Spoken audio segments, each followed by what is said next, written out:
नमस्कार मंडळी, मी शुभांगी दंत. स्वागत आहे आपल्या पुन्हा एकदा मिनी ब्लॉगमध्ये. काय मित्रांनो, एवढी थंडी आहे तर सकाळी उठूच नाही वाटत, पण काय करणार, उठायला तर पाहिजेलच. मग काय सकाळी उठली, मस्त अशी मेथीची भाजी बनवून घेतली. मुगाची डाळ टाकून मस्त होते. फक्त कांदा आणि मिरचीमध्ये बनवली. एक साईडला मेथीची भाजी आणि साईडला चपात्या. पटकन चपात्या पण मस्त भाजून घेतल्या आणि माझा हात पण भाजून घेतला थोडा. मस्त चपात्या भाजल्या, एक साईडला चाय पण ठेवला. चाय वगैरे झाला, भाजी पण झाली.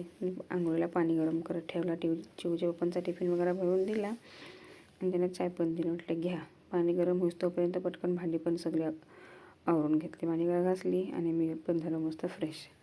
आणि मग काय चाय पिला. या चाय प्यायला मग आलो कामावर ना.